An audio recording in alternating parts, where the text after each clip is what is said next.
کا سلسلہ جاری ہے۔ ان تقریبات کا آغاز اسلام آباد سمیت چاروں صوبائی دارالحکومتوں میں 21 توپوں کی سلامی سے ہوا۔ اس سلسلے میں مال روڈ کیتھولک چرچ لاہور میں خصوصی دعائیہ تقریب کا انعقاد کیا گیا، جہاں کرسچن برادری سے تعلق رکھنے والوں کی بڑی تعداد موجود تھی۔ اس موقع پر فادر شاہد معراج نے ملک کی ترقی، خوشحالی اور امن و امان کے لیے خصوصی دعائیں بھی مانگی۔ فادر شاہد معراج نے بات چیت کرتے ہوئے کہا، پوری قوم کو یوم پاکستان مبارک ہو، اور آج کا دن خدا تعالیٰ کے حضور شکر گزاری کا دن ہے اپنے ان تمام بزرگوں کے لیے جنہوں نے بلا امتیاز رنگ، نسل، مذہب، ذات، عقیدے حضرت قائد اعظم محمد علی جناح کی قیادت میں انہوں نے پاکستان کی تحریک کو شروع بھی کیا اور انہوں نے کمٹ کیا اپنے آپ کو کہ وہ پاکستان بنائیں گے، اور ہم ان کی جدوجہد کے لیے، ان کی کمٹمنٹ کے لیے خدا تعالیٰ کا شکر ادا کرتے ہیں۔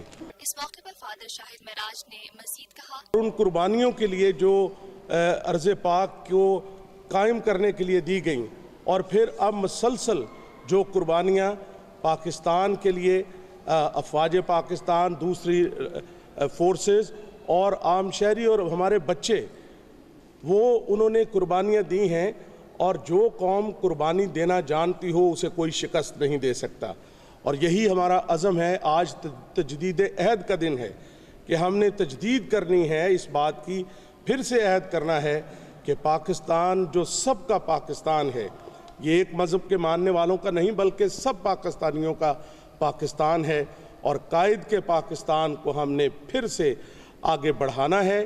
ان کے افکار کے مطابق ہم نے پاکستان کو اور تجدید کرنی ہے کہ پاکستان کی سالمیت اور ترقی کے لیے ہم نے کسی قربانی سے دریغ نہیں کرنا، اور پاکستان تا قیامت قائم رہے گا۔ پاکستان پائندہ باد۔ Watch live events of Pakistan Day, 23rd March on TNN TV. Click on Live Now and enjoy uninterrupted live events. Download our free app now. Pakistan ہم سب کا، ہم سب کا، ہم سب کا پاکستان، ہم سب کا، ہم سب کا۔ 23 مارچ 1940 کو ہم نے پاکستان بنانے کا عہد کیا، ہم کامیاب ہوئے۔ آئیے آج پھر عہد کریں کہ ہم پاکستان کو فسادیوں سے پاک کریں گے، کیونکہ یہ ہے ہم سب کا پاکستان۔ ہم سب کا پاکستان۔